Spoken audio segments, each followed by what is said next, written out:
बारामतीतून आत्ताची सगळ्यात मोठी बातमी कळते आहे। उपमुख्यमंत्री अजित पवार यांच्या विमानाचा भीषण असा अपघात झालाय। बारामतीमध्ये त्यांचं विमान अपघातग्रस्त झालंय आणि या विमानामध्ये 6 प्रवासी होते अशी माहिती कळत होती आणि आता असं कळतंय की या विमानातल्या 6 प्रवाशांचा मृत्यू झालेला आहे।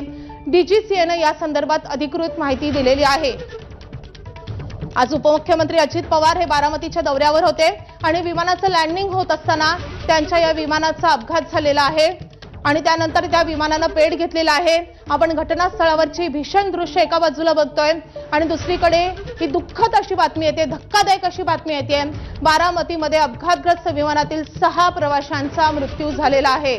लँडिंगच्या दरम्यान अजित पवारांच्या विमानाचा भीषण अपघात झालेला होता आणि त्यानंतर त्यांना रुग्णालयात हलवण्यात आलेलं आहे। त्यांच्यावर उपचार सुरू आहेत अशी ही माहिती कळत होती।